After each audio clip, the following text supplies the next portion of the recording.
आप सभी को इस जगत के नाथ प्रभु श्री रामचंद्र जी के जन्म उत्सव की खूब सारी शुभकामनाएं। तो अब शुक जो है रावण को कई तरह से समझाता है, पत्र दिखाता है। रावण पत्र देख के भयभीत तो हो जाता है पर दिखाता कुछ नहीं है और कहता है कि अरे ले जाओ, ऐसे ही दो मुनि वेश धारण किए लोग मुझे धमकी दे रहे हैं, इनको मैं ऐसे ही मसल दूंगा।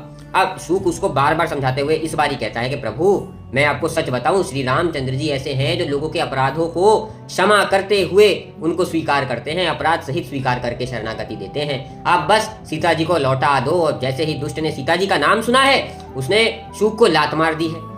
जय श्री राम दोस्तों, आज हम लोग श्री रामचरितमानस सुंदरकांड की चौपाई नंबर 57-58 पे हैं। अब लात मारी है तो वो शुक वापस रामचंद्र जी के चरणों में जाकर गिरा है। वो एक मुनि हुआ करता था जिसको अगस्त जी ने श्राप दिया था, पर प्रभु के चरणों में आकर के उसका ज्ञान वापस आ जाता है।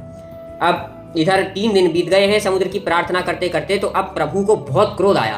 प्रभु ने हुंकार लगाई है कि हे समुद्र, लातों के भूत बातों से नहीं मानते, भय के बिना प्रीति होती ही नहीं है इस संसार में। अरे तुम्हारे आगे हाथ जोड़ा मैंने, वो भी तब जब मेरे पूर्वजों के तुम पर इतने उपकार थे, उसके बावजूद तुम टस से मस नहीं होते हो।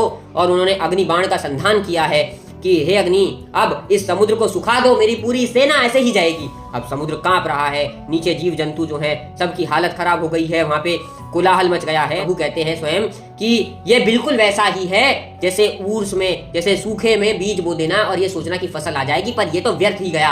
अब मैं तुम्हें तुम्हारे इस करनी का सबक देता हूँ। जिस पर काक भुसुंडी कहते हैं कि नीच भी मार से ही बाज आता है, वरना वो सुधरने वाला नहीं होता।